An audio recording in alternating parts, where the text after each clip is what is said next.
Hello दोस्तों, आप सभी का स्वागत है आपके अपने इस यूट्यूब चैनल पर जिसका नाम है एडोनॉमी। और आज हम आप सभी के लिए क्लास 10th की एक इम्पोर्टेंट वीडियो लाए हैं जो आपके अपकमिंग बोर्ड एग्जाम्स के लिए वेरी हेल्पफुल होने वाली है। इस वीडियो के अंदर मैं आपको सभी तरह के जो एमसीक्यूज पूछे जाते हैं और जो last previous year question paper में आपके एमसीक्यू आए हुए हैं उन सभी को हम सॉल्व करने वाले हैं, वो भी बहुत इजी मेथड से हम उन्हें करेंगे। और आप यकीन मानिए जितने भी मैं इस वीडियो में आपको क्वेश्चंस कराऊंगा वो सारे के सारे क्वेश्चन आपको आपके एग्जाम्स में देखने को मिलेंगे, उसी के फॉर्मेट पे आपको देखने को मिलेंगे। आपके लिए इसी तरह की मैं वीडियो और भी लाता रहूँगा। अगर आप इस वीडियो को देखते हैं तो यकीन मानिए आप बड़े आराम से उन क्वेश्चंस को टैकल कर पाएंगे। तो आइए ज़्यादा डिले ना करते हुए हम अपनी वीडियो को स्टार्ट करते हैं। तो सबसे पहला क्वेश्चन हमारे पास है कि इफ़ पॉलिनोमियल चैप्टर्स है ये आपका, और देखिए आप यहाँ पर आप देख भी सकते हैं कि मैंने आपके लिए इसमें लिखा भी है कि ये जो CBSE क्लास 10th का ये आपका मैथमेटिक्स का सेट 1 एग्ज़ाम है जिसका कोड है 3011। और इस तरह के जब अगर मानिए आप डेली इस तरह के सेट करते रहेंगे और आप इजी मेथड भी यहाँ से सीख लेंगे कि किस तरह से क्वेश्चन होने हैं, तो फिर आप आराम से बड़े पेपर में क्वेश्चन कर पाएंगे। और 20 मार्क्स के आपके क्वेश्चन आते हैं जिसमें कि 16 आपके एमसीक्यू होते हैं, 16 आपके एमसीक्यू आपको देखने को मिलेंगे और 4 इसमें आपको असर्शन रीजन, 4 नहीं आपको 18 क्वेश्चन देखने को मिलते हैं। ये 18 क्वेश्चन एमसीक्यूज देखने को मिलेंगे, 2 आपके असर्शन रीजन देखने को मिलेंगे। और आप जो आज मैं वीडियो में आपको कराऊंगा इसी तरह से आप बड़े आराम से हर तरह के क्वेश्चन लगा पाएंगे। तो आइए पहला क्वेश्चन हमारे सामने है कि if alpha and beta are the zeros of the polynomial 3x square plus 6x plus k such that alpha plus alpha beta is equal to -2/3 then the value of k is. तो आपसे k की value पूछ रहा है। तो देखिए इस तरह के क्वेश्चन को हम कैसे करते हैं। तो इस तरह के क्वेश्चन को आप देखिए, यहां पर आपके पास है 3x square plus 6x plus के।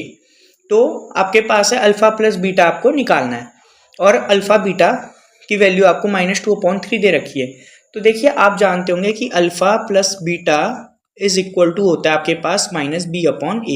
देखिए क्वाड्रेटिक इक्वेशन की फॉर्म आप जानती होंगे कि ax square plus bx plus c is equal to 0। ये आपके पास होती है क्वाड्रेटिक इक्वेशन की form ax square plus bx plus c equal to 0। तो आपके पास अल्फा प्लस बीटा की वैल्यू क्या आ जाएगी,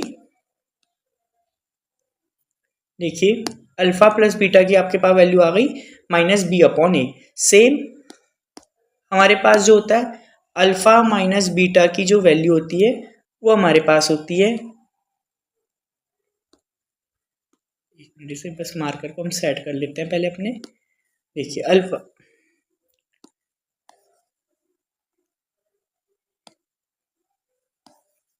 देखिए अल्फा माइनस बीटा नहीं, अल्फा बीटा की जो वैल्यू होती है वो होती है c/a। अब देखिए आपके पास इक्वेशन क्या गिवन है हमारे पास, 3x square plus 6x plus k हमारे पास इक्वेशन है। तो इस इक्वेशन की हेल्प से हम अल्फा प्लस बीटा की वैल्यू फाइंड आउट करेंगे सबसे पहले। तो देखिए अल्फा प्लस बीटा की वैल्यू हमारे पास आ जाएगी, अल्फा प्लस बीटा हमारे पास आ जाएगा, ये आएगा माइनस के b, तो ये हो जाएगा 6/3। और अल्फा प्लस बीटा की यहाँ से हम वैल्यू निकालेंगे तो ये आ जाएगी आपके पास -2। सेम हम क्या करेंगे, अल्फा बीटा की वैल्यू कैलकुलेट करेंगे। अल्फा बीटा की हमारे पास वैल्यू क्या आ जाएगी, अल्फा बीटा क्या होता है c/a, और c की वैल्यू आपके पास क्या है k, और a की वैल्यू आपके पास है 3। तो अब देखिए आपके पास सबसे पहले तो अल्फा प्लस बीटा की वैल्यू भी आ गई है और अल्फा बीटा की वैल्यू भी आ गई है। तो देखिए अब हमारे पास इक्वेशन क्या है, alpha plus beta plus alpha beta, ये आपके पास इक्वेशन है, इसमें आप वैल्यू पुट करेंगे। अल्फा प्लस बीटा की वैल्यू आपके पास हो जाएगी -2 और अल्फा बीटा की वैल्यू हो जाएगी आपके पास k/3। तो यहाँ पर आप k/3 रखेंगे, इक्वल टू आपके पास है -2/3। तो जब आप इसे सॉल्व करेंगे तो देखिए सबसे पहले हम एलसीएम ले लेते हैं, तो ये हो जाएगा -6 plus k/3 is equal to -2/3। 3 से 3 आपके पास कैंसिल आउट हो जाएगा, k की वैल्यू हो जाएगी -2 प्लस 6 और देन k की वैल्यू आपके पास आ जाएगी 4। तो इस तरह से k की वैल्यू आ गई आपके पास बड़े इजीली, और आपने सीख भी लिया। इस तरह के क्वेश्चन आपको देखने को मिलेंगे तो आप बड़े आराम से इस क्वेश्चन को कर सकेंगे। आइए नेक्स्ट क्वेश्चन देखते हैं। नेक्स्ट क्वेश्चन आपसे कह रहा है कि if x equal to 1 and y equal to 2 is a solution of the pair of linear equation 2x minus 3 y plus a is equal to 0 and 2x plus 3y minus b equal to 0। ये linear equation है आपके पास question है। आपको क्या करना है, relation बताना है कि a और 2b में रिलेशन क्या होगा, a और b में रिलेशन क्या है, आपको रिलेशन फाइंड आउट करना है। तो हमारे पास बच्चों गिवन क्या है, x इक्वल टू 1 और y इक्वल टू 2 आपके पास गिवन है। तो सबसे पहले हम क्या करेंगे, a की वैल्यू निकालेंगे। देखो करने का तरीका क्या होगा, सबसे पहले हम a को फाइंड आउट करेंगे कि a की वैल्यू क्या है, देन हम b को फाइंड आउट करेंगे। जब भी तो हम रिलेशन बता पाएंगे कि a और b में रिलेशन क्या है। तो रिलेशन बताने के लिए पहले आपको a और b की वैल्यू फाइंड आउट करनी पड़ेगी। तो देखते हैं, सबसे पहले a की वैल्यू निकालते हैं। तो a की वैल्यू निकालेंगे तो आपके पास इक्वेशन गिवन है हमारे पास 2x 3y plus a is equal to 0। ये हमारे पास इक्वेशन गिवन है। तो इसमें हम क्या करेंगे, x की वैल्यू रखेंगे। सबसे पहले तो x की वैल्यू रखेंगे तो x की वैल्यू 1 हो गई हमारे पास, 3 y की वैल्यू 2 हो गई और a इज इक्वल टू 0। 2 1 ज़ा 2, 3 2 ज़ा 6 plus a is equal to 0। Now 6 minus 2 -4 जब आपके RHS में जाएंगे तो आपके पास a की वैल्यू आ गई 4। सेम हम क्या करेंगे, हमारे पास सेकंड इक्वेशन गिवन है। सेकंड इक्वेशन हमारे पास है 2x plus 3y minus b is equal to 0। तो अब हमें क्या करना है, इस इक्वेशन में x और y की वैल्यू पुट करेंगे तो 2 1 y की जगह पे आपका आ जाएगा 2 minus b equal to 0। Now 2 plus 6 minus b that is equal to 0। 6 plus 2 कितना हो जाएगा आपके पास 8 और minus b is equal to -8, minus से माइनस कैंसिल आउट हो जाएगा। b की वैल्यू आपके पास आ गई 8, a की वैल्यू आपके पास 4 आ गई। अब आप देखिए आपके पास रिलेशन आ गया नहीं आ गया कि भाई a की वैल्यू हमारे पास 4 है, b की वैल्यू आपके पास 8 है। तो मैं बोल सकता हूँ कि जो b की वैल्यू है वो क्या हो गई, 2 टाइम्स ऑफ a। तो b की वैल्यू आपके पास आ गई 2 टाइम्स है, और आपके पास क्वेश्चन में b जो है आपका राइट आंसर हो जाएगा कि 2a इक्वल टू b। तो देखिए आपने कितने आराम से इस क्वेश्चन को कर लिया। तो ये इस तरह के क्वेश्चन बहुत इंपॉर्टेंट होते हैं, और आप देखिए इसी तरह के क्वेश्चन आपके बोर्ड में भी पूछे जाएंगे। चलिए नेक्स्ट क्वेश्चन देखते हैं हम। नेक्स्ट क्वेश्चन आपसे कह रहा है कि mid point of the line segment is of line segment joining the point P और Q के आपको पॉइंट दे रखे, P और Q दे रखे हैं आपके ज्वाइनिंग जो कर रहे हैं लाइन को। आपको ये बताना है कि इसके मिड पॉइंट क्या होंगे। तो देखिए ये कोऑर्डिनेट ज्योमेट्री से क्वेश्चन है आपका। देखिए हम एक लाइन ड्रॉ करते हैं, इस लाइन के अंदर ये P पॉइंट है, इस P और ये आपका Q पॉइंट है, ठीक है।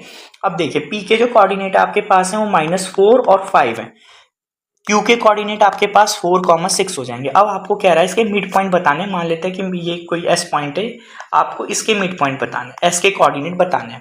तो देखिए आपके पास जो मिड पॉइंट फॉर्मूला होता है, आपने अगर पढ़ा है अच्छी बात है, मिड पॉइंट फॉर्मूला बहुत इंपॉर्टेंट होता है, पेपर में इसके ऊपर आपको क्वेश्चन देखने को जरूर मिलेंगे। तो मिड पॉइंट फॉर्मूले में जो आपके पास होता है ये होता है x equal to x1 plus x2 upon 2, y की वैल्यू जो आएगी वो आएगी y1 प्लस y2 अपॉन 2। इस तरह से आपके पास x और y की वैल्यू आ जाएगी।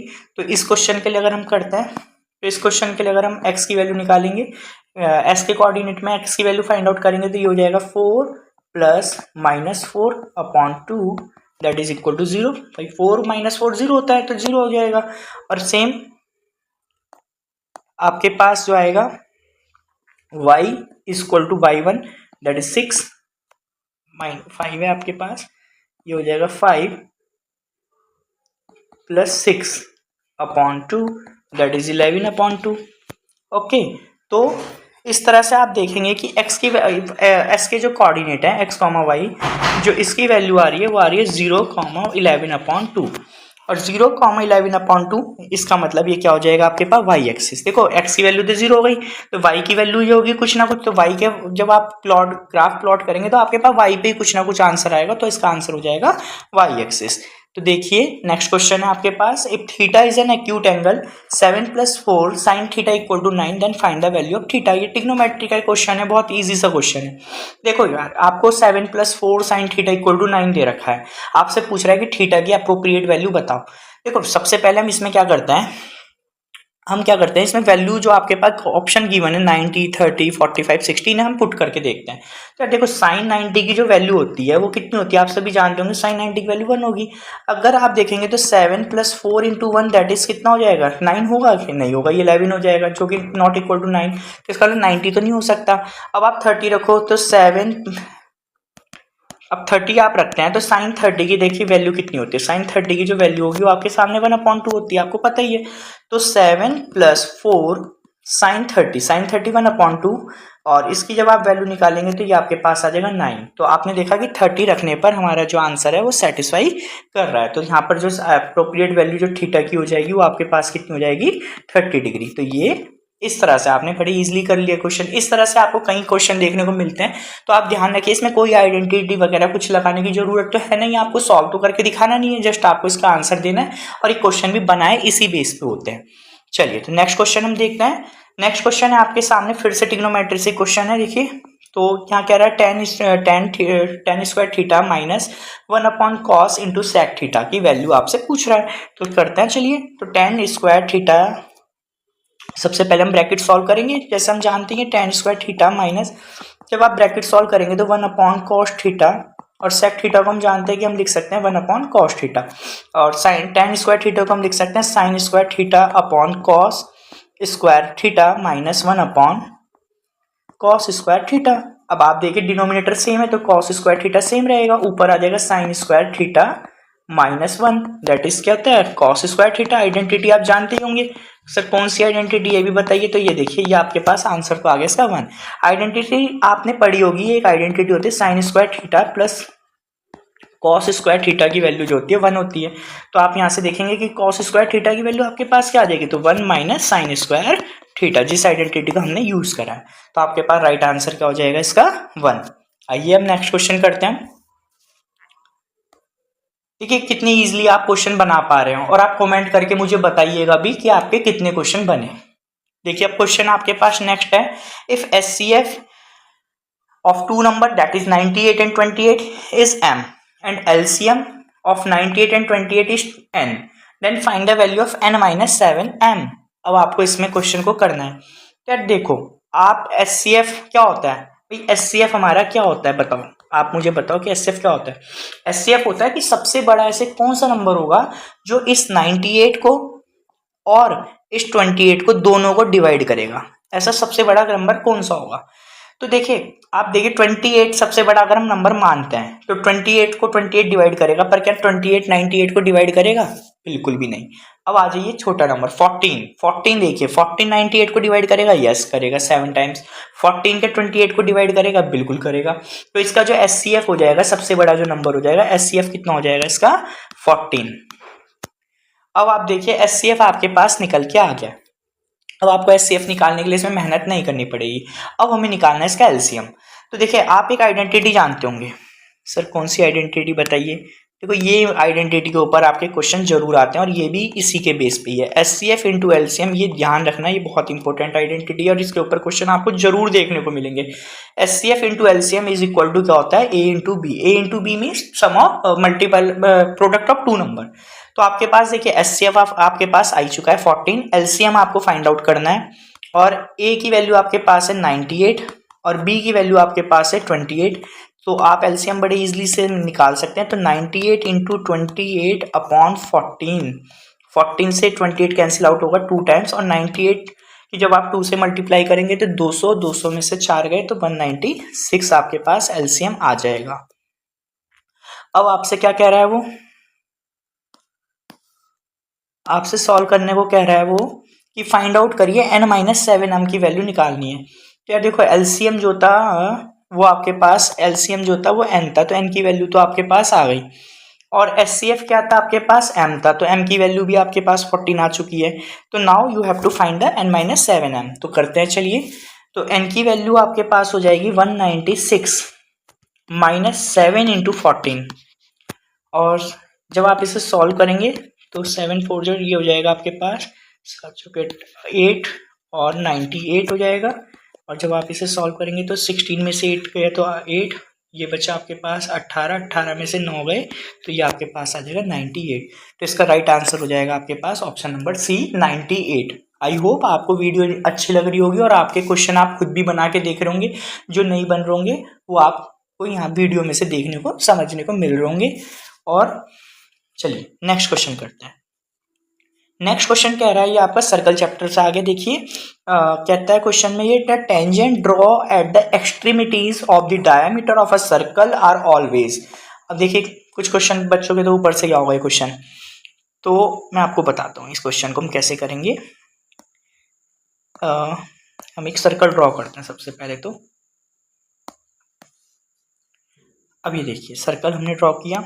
अब ये क्या कह रहा है, the tangent draw at the extremities of the diameter, कि आपको टेंजेंट ड्रॉ करनी है कहाँ पर, एक्सट्रीम। एक्सट्रीम क्या होता है, देखिए जैसे कि मान लीजिए कि ये मान लीजिए एक लाइन है, एक लाइन है, तो इस लाइन के जो ये जो एंड पॉइंट होते हैं इन्हीं को हम बोलते हैं एक्सट्रीम पॉइंट। एक्सट्रीम होता है सबसे लास्ट में, कि अब इसके ऊपर कुछ हो ही नहीं सकता, ये एक्सट्रीम होता है। कि अब मान लीजिए आपने क्या करा, इसमें एक यहाँ पर डायमीटर ड्रॉ करा, ये डायमीटर होगा जो सेंटर से पास करता है, ये आप जानते ही हो। तो यहाँ पर आपने एक डायमीटर ड्रॉ करा। अब इसके एक्सट्रीम पॉइंट से आपने टेंजेंट ड्रॉ करी, तो एक टेंजेंट तो हमने ये ड्रॉ कर दी जो इसको पी पॉइंट पे टच करती है, एक आपने टेंजेंट ये ड्रॉ करी, ये इसे क्यू पॉइंट पे टच करती है। तो अब आप ये बताइए कि ये जो दोनों की दोनों टेंजेंट हैं ये आपस में क्या होंगी, पैरेलल होंगी। ऑफ कोर्स आप देख ही पा रहे हैं दोनों की दोनों टेंजेंट क्या होंगी, एक दूसरे के पैरेलल होंगी। तो इसका राइट आंसर हो जाएगा पैरेलल। देखो इक्वल नहीं हो सकते हैं, क्योंकि मान लीजिए कोई टेंजेंट आपकी छोटी हो और कोई टेंजेंट बड़ी हो, तो आपका जो राइट आंसर हो जाएगा वो हो जाएगा पैरेलल। तो देखिए आपको क्वेश्चन आ गया होगा, और ये क्वेश्चन इंपॉर्टेंट है, ये थ्योरम भी आपकी, ये थ्योरम आपको याद भी रखनी होती है कि ये जो टेंजेंट होती हैं ये यहाँ पर क्या करती है, 90 डिग्री का एंगल बनाती हैं, या फिर आप ये बताएंगे टेंजेंट जो है पैरेलल होगी, जो कि मैं आपको नेक्स्ट जो क्वेश्चंस करेंगे हम उनमें सॉल्व वाले करेंगे क्वेश्चन, मैं उसमें आपको थ्योरम करा दूंगा। बाकी क्वेश्चन आपके थ्योरम इंपॉर्टेंट है। चलिए नेक्स्ट क्वेश्चन देखते हैं। नेक्स्ट क्वेश्चन में आपसे कह रहा है कि in triangle ABC and DEF, आपके पास दो ट्रायंगल हैं ABC और DEF, जिसमें B इक्वल टू E है और F इक्वल टू C है, और AB इक्वल टू आपके पास दे रखा है 3DE, then to triangle R। बहुत अच्छा क्वेश्चन है ये, सिमिलर ट्रायंगल से आपका क्वेश्चन पूछा गया। सिमिलर ट्रायंगल की प्रॉपर्टी पे देखिए, एक ट्रायंगल आपका ये मान लेते हैं, एक ट्रायंगल आपका ये मान लेते हैं, छोटा सा ट्रायंगल, ठीक है। तो एक का नाम तो आपके पास क्या है, यहाँ पर मान लेते हैं ABC, और दूसरा जो ट्रायंगल है आपके पास वो है DEF। अब ये पूछ रहा है आपसे कि कह रहा है, अब देखो B जो है एंगल ये E के इक्वल है, ठीक है, और F जो एंगल है वो C के इक्वल है आपके पास। तो दो एंगल तो आपके इक्वल हो गए। अब आपसे कह रहा है कि जो AB साइड है वो 3 टाइम्स है DE की। तो आप देखिए हमने AB जो साइड है वो 3 टाइम्स हो गई किसके, DE की। अगर DE 1 है तो AB आपकी 1 हो जाएगी। क्या ये दोनों के दोनों ट्रायंगल कॉन्ग्रुएंट हो सकते हैं? कॉन्ग्रुएंट होने के लिए क्या होनी चाहिए कि तीनों की तीनों, कॉन्ग्रुएंट होने का केस क्या होता है, अगर कॉन्ग्रुएंट होंगी तो साइड्स इक्वल होनी चाहिए। ये आपको पता होगा साइड्स क्या होनी चाहिए, इक्वल। तो क्या यहाँ पर साइड इक्वल है? बिल्कुल भी नहीं है। तो ये कॉन्ग्रुएंट तो हो ही नहीं सकता है। कॉन्ग्रुएंट बट नॉट सिमिलर ये भी नहीं हो सकता, कॉन्ग्रुएंट ये भी नहीं हो सकता, ठीक है। अब देखिए अब आता है सिमिलर। देखो सिमिलर की प्रॉपर्टी क्या होती है, सिमिलर ट्रायंगल होते हैं कि जिनके एंगल्स क्या होते हैं आपस में इक्वल होते हैं, या तो दो एंगल आपस में इक्वल हो जाए या तीनों के तीनों एंगल इक्वल है तो भी आपकी सिमिलर प्रॉपर्टी लग जाती है। तो आप देख रहे होंगे कि इस क्वेश्चन के अंदर जो है आपके पास P एंगल जो है आपके पास वो E के इक्वल है, और जो C एंगल है वो आपके F के इक्वल है। तो बाय हम यहाँ पे लिखेंगे बाय AA सिमिलरिटी, जो AA सिमिलरिटी होती है इस, देखो कॉन्ग्रुएंट होने का तो कोई मतलब ही नहीं उठता इनका, क्योंकि इनकी साइड आपस में इक्वल नहीं है। तो AA सिमिलरिटी हम इनमें लगाएंगे, कॉन्ग्रुएंट हो नहीं सकते तो AA सिमिलरिटी से ये आपका क्या हो जाएगा, नीदर कॉन्ग्रुएंट नॉट सिमिलर, ये तो है ही नहीं, तो सिमिलर होंगे ये पर कॉन्ग्रुएंट नहीं होंगे। तो आपने देखिए इस क्वेश्चन में देख लिया कि आपने कि एक सिमिलरिटी की प्रॉपर्टी भी देख ली और कॉन्ग्रुएंट आप जानते ही थे। नेक्स्ट क्वेश्चन है आपके पास, ये देखिए क्वेश्चन है, बहुत अच्छा क्वेश्चन है भी। -1 की पावर n और +-1 की, अच्छा एक चीज और मैं आपको क्लियर कर देता हूँ, ये जो हम पेपर कर रहे हैं ये स्टैंडर्ड पेपर है, ठीक है। अगर आपको स्टैंडर्ड के क्वेश्चन इजी लग रहे हो तो आप देख लेना कि बेसिक के तो और भी इजी क्वेश्चन आते हैं। तो ये पेपर मैं आपको पहले ही स्पष्ट कर देता हूँ, आप इसका सेट जब चेक करेंगे 31-1 जो है आपका सेट 1 जब आपका एग्जाम हुआ था बोर्ड का, आप ये नेट पे डाल के देखेंगे तो आपको यही क्वेश्चन उसमें देखने को मिलेंगे, और जो कि स्टैंडर्ड सेट है। तो आप देख लीजिए पेपर का लेवल क्या रहता है और आपका लेवल क्या है। और अगर आप डेली मेरे साथ अगर थोड़ा देर भी आप टाइम निकालते हैं तो आपको काफ़ी हेल्पफुल होने वाली है सारी की सारी जो सीरीज मैं आपके लिए अपलोड करने वाला हूँ। तो देखिए -1 की पावर आपके पास है n, प्लस -1 की पावर है आपके पास 8 की वैल्यू 0 है। तो n की ऐसी कौन सी वैल्यू होगी? आप एक बात जानते हैं कि अगर -a इसकी पावर अगर इवन है तो आपके पास जो भी आंसर आने वाला होता है वो कैसा होता है? पॉजिटिव आंसर होता है। और अगर -a की पावर अगर आपके पास ऑड है तो जो भी a का आंसर होगा वो कैसा होगा? माइनस होगा, या आपके आंसर नेगेटिव आता है। तो अब देखो यहाँ पर आपके पास +1 है, -1 की पावर 8 है। अब -1 की पावर 8 है तो अभी आपको मैंने बताया कि पावर कैसी हो गई? इवन हो गई। तो -1 की मल्टीप्लाई अगर आप 8 टाइम्स करेंगे तो आपके पास आना तो 1 ही है, और वो किसका आएगा? प्लस का, क्योंकि यहाँ पर जो पावर है वो आपके पास कैसी है? इवन है। तो ये आ जाएगा आपके पास प्लस का 1। और -1 की पावर n है। अब आप यहाँ पर लाना चाहेंगे -1, जब भी तो -1 से 1 कट के 0 होगा आपका, तो n की कैसी वैल्यू होगी यहाँ पर? ऑड। जब भी ऑड होने पर ही आपके पास क्या आएगा? -1 आएगा। अदरवाइज तो ये आंसर अगर इवन रख दिया जाए तो 2 हो जाएगा। अच्छा, एक बात और ध्यान रखिएगा, किसी भी कोई जानते ही होंगे वैसे तो आप, कोई भी नंबर है उसकी पावर अगर 0 हो जाती है तो उसका आंसर फिर आपके पास 1 हो जाता है। तो इस चीज का आपको ध्यान रखना है। तो n की पावर आपके पास ऑड है, ऑड हो जाएगी। तो यहाँ पर आपके पास राइट ऑप्शन जो जाएगा सी हो जाएगा, एनी ऑड नंबर। कोई भी आप ऑड नंबर रख देंगे तो आपके पास इस कंडीशन सेटिस्फाई हो जाएगी और ए की वैल्यू आपके पास 0 हो जाएगी। ए की कह रहा हूँ, इस इक्वेशन की वैल्यू 0 हो जाएगी। आइए नेक्स्ट क्वेश्चन करते हैं। नेक्स्ट क्वेश्चन आपका पॉलिनोमियल से, और इस तरह के क्वेश्चन आपकी जो पहली एक्सरसाइज है पॉलिनोमियल की उसमें ये आपके हैं। ये ग्राफ में पूछ रहा है कि कितने जीरोस होंगे, डिस्टिंक्ट नंबर ऑफ जीरोस। ये जीरोस कितने होंगे? तो आप देखिए, ये अगर ये मान लीजिए ग्राफ है आपका, ये एक्स एक्सिस होती है और ये वाई एक्सिस होती है, आप जानती है। अगर यहाँ पर इस तरह से कोई भी कर्व है तो जितनी जगह पे ये एक्स को कट करेगा, ये 2 जगह पे एक्स को कट कर रहा है, तो 2 जगह पे एक्स को कट करने पर ये जो हो जाएगा, इसके एक्स की जो इसके जो जीरोज हो जाएंगे, नंबर ऑफ जो जीरोज हो जाएंगे वो आपके पास हो जाते हैं 2। और अगर मान लीजिए ये कोई ग्राफ है वो इस तरह से जा रहा है, तो आप देखेंगे यहाँ पर ये एक इस पॉइंट पे टच कर रहा है, दूसरा इस पॉइंट पे टच कर रहा है, तीसरा इस पॉइंट पे टच कर रहा है। तो यहाँ पर इसके जो नंबर ऑफ जीरोज हो जाएंगे वो आपके पास हो जाते हैं 3। तो यहाँ पर आप देखेंगे इस क्वेश्चन में, इसमें ये जो लाइन है ये कितनी जगह पे टच कर रही है? 1 और 1 2 जगह पे, और दूसरी जो लाइन है वो भी यहाँ पर 2 जगह पे टच कर रही है। तो इसके डिस्टिंक्ट जीरो कितने हो जाएंगे? तो वो आपका राइट आंसर हो जाएगा 2 जीरोज। आपका राइट आंसर 2 जीरोज हो जाएगा। आइए नेक्स्ट क्वेश्चन करते हैं। The sum of first m terms of an AP is 2m square plus 3m, then its second term। बहुत अच्छा क्वेश्चन है, एपी का क्वेश्चन है ये आपके पास। एक्सरसाइज में भी आपको इस तरह का क्वेश्चन देखने को मिल जाएगा। तो देखिए, अब आपके बच्चे यहाँ पर कंफ्यूज हो जाते हैं, वो जनरल क्या करेंगे, इसमें m की वैल्यू 2 रखेंगे और इसे कर देंगे। अब आपके पास क्या रहा है? सम ऑफ फर्स्ट m टर्म्स। यहाँ पर आपके पास जो है sm दे रखा है, sm आपके पास है 2m स्क्वायर प्लस 3m, ये आपके पास दे रखा है। अब आपको पूछ रहा है कि इसमें सेकंड टर्म क्या होगी। तो देखो, फर्स्ट टर्म निकालते हैं सबसे पहले तो हम, तो S1 निकालते हैं। तो S1 क्या होगा? 2 1 का square plus 3 into 1, that is 2 plus 3, जो कि आपके पास हो जाएगा 5। अब ये 5 क्या आया आपके पास? S1 आया है ये। अब मुझे क्या आप बताइए, कोई भी एक एपी है, A2 A3 A4, इस तरह से आपके पास एपी है। तो इसकी जो पहली टर्म होगी और पहली टर्म का जो सम होगा, क्या वो सेम होगा या नहीं होगा? मान लीजिए 2 है, 5 है, फिर आपके पास 8 है, 11 है, तो जो पहली टर्म होगी 2 और 2 का सम 2 ही होगा। तो जो S1 होता है वही आपके पास क्या हो जाता है? A हो जाता है। तो इसके लिए A क्या आ गया आपके पास? 5। अब आपको निकालना है S2। तो जब आप S2 सेकंड 2 टर्म का सम निकालेंगे तो वो आपके पास होगा 2 का स्क्वायर, m की जगह पे आप 2 रखेंगे, 3 इंटू 2, दैट इज 2 का क्यूब हो जाएगा ये, तो ये 8 हो जाएगा, और 3 2 जा 6, ये आ गया 14। अब यहाँ पर कंफ्यूज नहीं होना है आपको।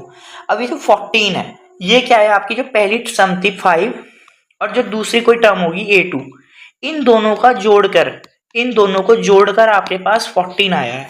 तो आपके पास जो A2 हो जाएगा वो हो जाएगा 14 माइनस 5, जो कि हो जाएगा आपके पास 9। तो ये आपके लिए जो राइट आंसर हो जाएगा 9। अच्छा, अगर मैं इसी में ही आपसे पूछता कि तीसरी टर्म का सम क्या होगा, मैं आपसे तीसरी टर्म का सम तो आप निकाल देंगे। अगर मैं आपसे पूछूं कि A3 क्या होगा, ये बहुत इंपॉर्टेंट क्वेश्चन है बच्चों, आपको इसे जरूर करना है। तो अगर तीसरी टर्म का सम की बात करते हैं तो तीसरी टर्म का सम तो आपको इजीली निकल जाएगा आपके लिए, क्योंकि इसने दे रखा है। तो 3 का स्क्वायर हो जाएगा और यहाँ आ जाएगा 3 इंटू 3, ये हो जाएगा आपके पास 9, 2 टाइम्स 18 और 3 3 से 9, ये आपके पास आ गया 27। ये तीन टर्म का सम आया 27। पर थर्ड टर्म क्या होगी, तो आप सिंपल करेंगे। अगर आपको थर्ड टर्म निकालनी है इसकी, तो आप सिंपल करिए S3 माइनस S2 कर दीजिए। देखो शुरू के दो टर्म का सम अगर मैं तीन टर्म के सम में से घटा दूंगा तो क्या आ जाएगा, मेरे पास थर्ड टर्म आ जाएगी। तो हमने क्या किया, S3 हमारे पास 27 है, तीन टर्म का सम माइनस करने का इसमें से 14, तो ये आपके पास आ जाएगा 13। तो आपके पास जो थर्ड टर्म आ जाएगी वो 13 आ जाएगी। इस क्वेश्चन में पर हमसे सेकंड टर्म पूछी थी, तो इसके लिए राइट आंसर आपका 9 हो जाएगा। बहुत इंपॉर्टेंट क्वेश्चन है, इसका ध्यान रखिएगा आप। चलिए नेक्स्ट क्वेश्चन करते हैं। नेक्स्ट क्वेश्चन देखो, ये भी बहुत इंपॉर्टेंट क्वेश्चन है आपका, इस पे भी आपको एक क्वेश्चन देखने को जरूर मिलेगा आपको अपने पेपर में। Mode and mean of the data are 15x और 18x आपको दे रखा है। Then the median of the data, आपको मीडियन ऑफ द डाटा इसमें निकालना है। तो देखिए आपने एक इंपीरिकल फार्मूला होता है इसके लिए, स्टैटिक्स का एक क्वेश्चन है आपके पास, इंपीरिकल फार्मूला होता है। वो होता क्या है, फार्मूला देखेंगे सबसे पहले आप। ये फार्मूला बोलता है कि जो mode equal to 3 median minus 2 mean, ये आपके पास फॉर्मूला होता है। और इस फॉर्मूले को, बहुत इंपॉर्टेंट फॉर्मूला है बच्चों, आपको इसे याद रखना है।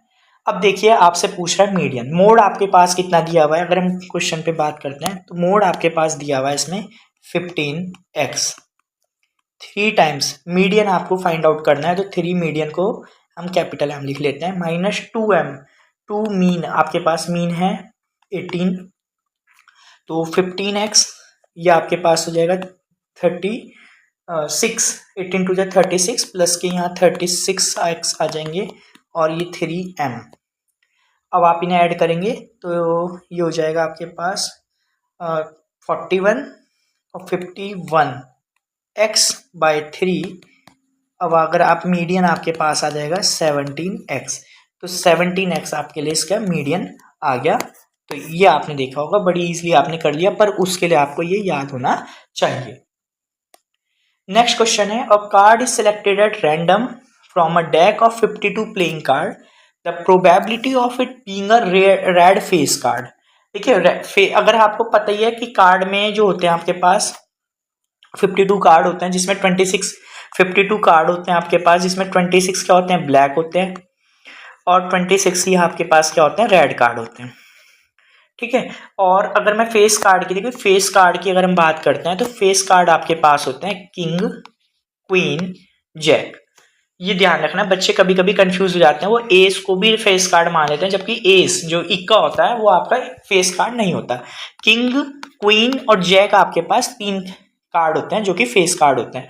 तो रेड के अंदर कितने होंगे, तो रेड के पास होंगे आपके पास 3 हो जाएंगे इसमें। देखो रेड के भी आपको पता है 13 कार्ड होते हैं, 13 इसमें हर्ट के हो जाएंगे और 13 इसके अंदर डायमंड के कार्ड हो जाएंगे। और इसके अंदर 3 होंगे फेस कार्ड, 3 इधर फेस कार्ड होंगे, तो टोटल कितने हो गए इसके पास, 6 फेस कार्ड हो गए। तो 6 फेस कार्ड होने की वजह से देखिए अगर हम प्रोबेबिलिटी निकालेंगे तो हो जाएगी 6 अपॉन टोटल कितना होगा 52, 6/52। तो ये आपका कैंसिल आउट हो जाएगा, 2 से अगर आप इसे कट करते हैं तो 2 से होगा ये 3 टाइम्स और 2 से हो जाएगा 26। तो इसकी प्रोबेबिलिटी आ जाएगी 3/26। आई होप आपको ये समझ में आया होगा। अदरवाइज मैं जब आपको प्रोबेबिलिटी का एक पूरा कॉन्सेप्ट डाल दूंगा, उसमें कार्ड और डाइस के और जो आपके कॉइन्स होते हैं अलग अलग तरह के क्वेश्चन में उसमें आपके अपलोड कर दूंगा, और आपको वैसे समझ में आ गया होगा। मेन आपको ध्यान रखना होता है कि फेस कार्ड जो होते हैं किंग, क्वीन, जैक होते हैं, इसके ऊपर आपके क्वेश्चन बन सकते हैं। नेक्स्ट क्वेश्चन आपसे कह रहा है कि which of the following is a rational number between 3 and 5। √3 and √5 के आपको बीच में बताना है कि कौन सा रेशनल नंबर आएगा। तो देखिए √3 की जो वैल्यू होती है आपने पढ़ी भी होगी, 1.73 और समथिंग चलती जाती है। और ध्यान रखिएगा जो रेशनल नंबर होते हैं, उनकी वैल्यू तो क्या होती है, रिपीट करती रहती है, पर जो इरेशनल नंबर होते हैं उनकी वैल्यू रिपीट नहीं करती है। तो ये जो √3 और √5 है, इनकी वैल्यू क्या होगी, आपकी रिपीट करेगी नहीं। क्योंकि ये कैसे नंबर है, इरेशनल नंबर है, तो इनकी वैल्यू क्या होती है, ना तो नॉन टर्मिनेटिंग होती है ना ही रिपीटिंग होती है। और √5 की वैल्यू भी ना तो टर्मिनेटिंग होगी ना रिपीटिंग होगी। तो अब देखिए 1.73 से तो इतनी बात पक्की हो गई कि इसकी वैल्यू बड़ी ही होगी। अब बड़ी होगी तो देखिए, और अगर हम बात करते हैं √5 की, तो √5 की जो वैल्यू,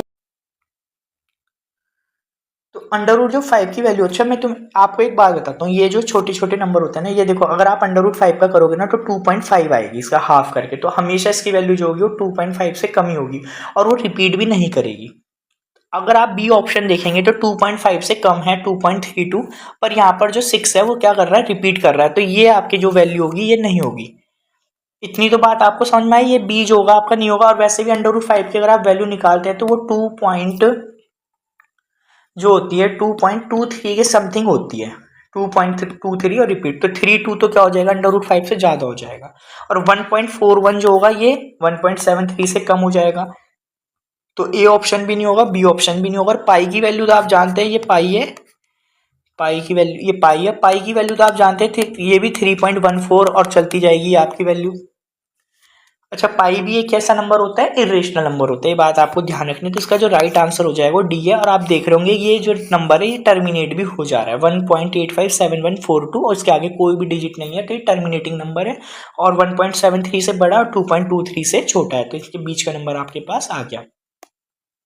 नेक्स्ट क्वेश्चन है आपका एरिया ऑफ सर्कल से है ये। A sector of a circle has an area 40 pi square units and the central angle is 72, then the radius आपसे पूछ रहा है। तो आपको पता होगा एरिया ऑफ सेक्टर क्या होता है आपके पास, θ/360 पाई आर स्क्वायर। अब आप देखिए एरिया ऑफ सेक्टर आपके पास दिया हुआ है 40 पाई, सेंट्रल एंगल आपको दिया हुआ है 72, और नीचे आपका टोटल आ जाएगा 360।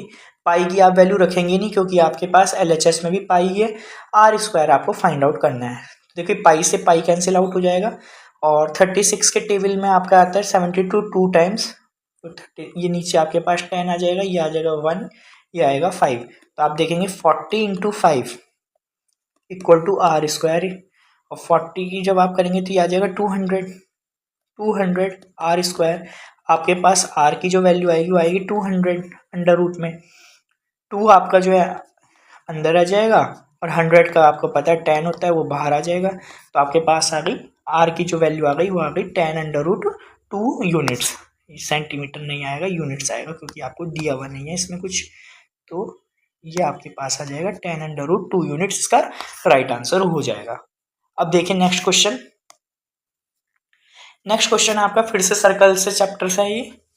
अच्छा, जो लास्ट था वो एरिया ऑफ सेक्टर था, ये सर्कल से है। आप देखेंगे तो in the given figure P A is the tangent, P आपकी टेंजेंट है, ठीक है। एक्सटर्नल पॉइंट पी पे ये जो है मिलती है, और सर्कल के सेंटर ओ पे। पी ओ भी आपके पास दिया हुआ है 115, आपको ए पी ओ एंगल निकालना है, ए पी ओ।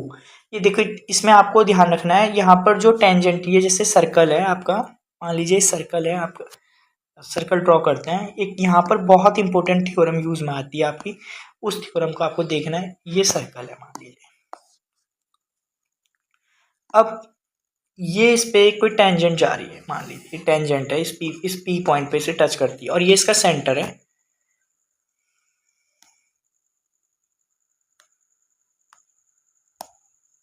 यहाँ पर इसका सेंटर है ओ। तो जब सेंटर से हम रेडियस ड्रॉ करते हैं टेंजेंट के ऊपर, तो यहाँ जो होती है कि आपकी थ्योरम होती है जो बनाती है आपका 90 डिग्री का एंगल। यहाँ ध्यान रखना है आपको, कभी भी कोई भी रेडियस टेंजेंट जब भी ड्रॉ होगी सर्कल के ऊपर तो वो परपेंडिकुलर होती है किसके, रेडियस के। तो ये बात आपको ध्यान रखनी है।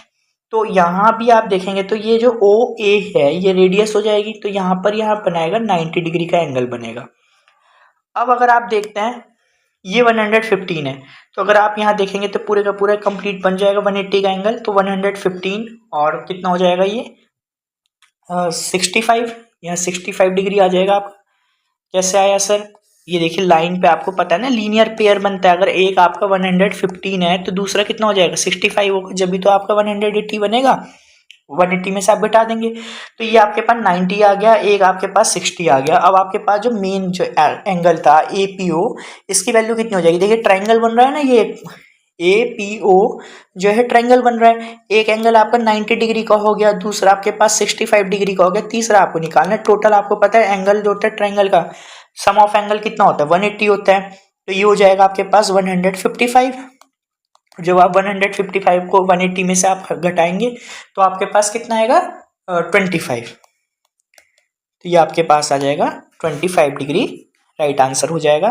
बस आप ध्यान रखिएगा, कैलकुलेशन सही से करिएगा, कहीं दिखा आपने गलती से कोई और आंसर लगा दिया। कैलकुलेशन सही करना, इतना करने के बाद भी अगर आपने कैलकुलेशन गलत कर दी तो उसका फायदा क्या है फिर। नेक्स्ट क्वेश्चन है आपके पास, a kite is flying at a height of 150 metre from the ground. अभी आपका जो पास क्वेश्चन आ गया ये उससे आ गया सम एप्लीकेशन ऑफ ट्रिग्नोमेट्री से। ये जो काइट है, एक मान लेते हैं काइट है, ये जो काइट है ये ग्राउंड से 150 मीटर पे है और it is attach to a string inclined at the 30 degree. ये एक धागे से बंधी हुई है डोर से, जो कि 30 डिग्री इंक्लाइंड है ग्राउंड पे। ये 30 डिग्री इंक्लाइंड हो जाएगा आपका, ठीक है। तो लेंथ ऑफ द स्ट्रिंग, आपको लेंथ ऑफ द स्ट्रिंग निकालना है। अब आपको देखिए ये चीज आपकी क्या हो जाएगी? हाइपोटेन्यूज। आपको दिया क्या है? परपेंडिकुलर। तो परपेंडिकुलर अपॉन हाइपोटेन्यूज का कॉन्सेप्ट हम यूज करेंगे। तो परपेंडिकुलर अपॉन हाइपोटेन्यूज क्या होता है? देखो साइन थीटा, बिल्कुल आपने सही बताया, ये हो जाएगा sine theta, P upon H होगा। अब आपके पास साइन थीटा, थीटा आपके पास कितना है? 30 डिग्री है, तो साइन 30 डिग्री और P आपके पास परपेंडिकुलर कितना है इसमें? 150 और हाइपोटेन्यूज आपको फाइंड आउट करना है। तो हो जाएगा 1/2 150, साइन थीटा की वैल्यू आपके पास पता ही है, तो यहाँ से आपके पास आ जाएगा H की वैल्यू आ जाएगी आपके पास 300 मीटर, क्योंकि आंसर मीटर में था तो इसका राइट आंसर हो जाएगा आपके पास 300 मीटर। तो देखिए आपने कितने आराम से क्वेश्चन करा। इसी तरह से आपसे कभी कभी वो पूछ लेता है कि यहाँ पर एक सन है और सन का आपको एंगल निकालना होता है, फिर आपको यहाँ पर दे दिया होता है कोई चीज़, मान लीजिए आपको बेस पे दे दिए। अच्छा एक बात ध्यान रखिए, अगर मान लीजिए एक पोल है, मैं आपको एक एक्स्ट्रा बता रहा हूँ इसी में, बाकी हम इस तरह के भी क्वेश्चन करेंगे। ये पोल है और यहाँ सन है, तो जब सन होगा तो पोल की वजह से जो शेडो बनेगी वो कुछ इस तरह से ये शेडो हो जाएगी। तो ये आपको ध्यान रखना होता है, शेडो हमेशा नीचे बनती है। अब आपसे पूछता है कि सन का एलिवेशन कितना है, तो एलिवेशन जब भी पूछेगा तो ये एंगल जब आप निकाल देंगे तो सन का एलिवेशन होता है। तो ये क्वेश्चन जब मैं आगे कराऊंगा तो उसमें हम करेंगे।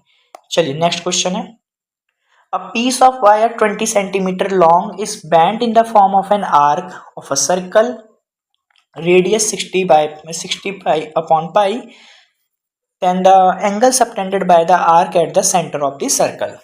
अब देखिए क्या था हमारे पास बच्चों, एक हमारे पास वायर था, ठीक है। इस वायर को हमने क्या किया? बेंड कर दिया into the form of arc of a circle.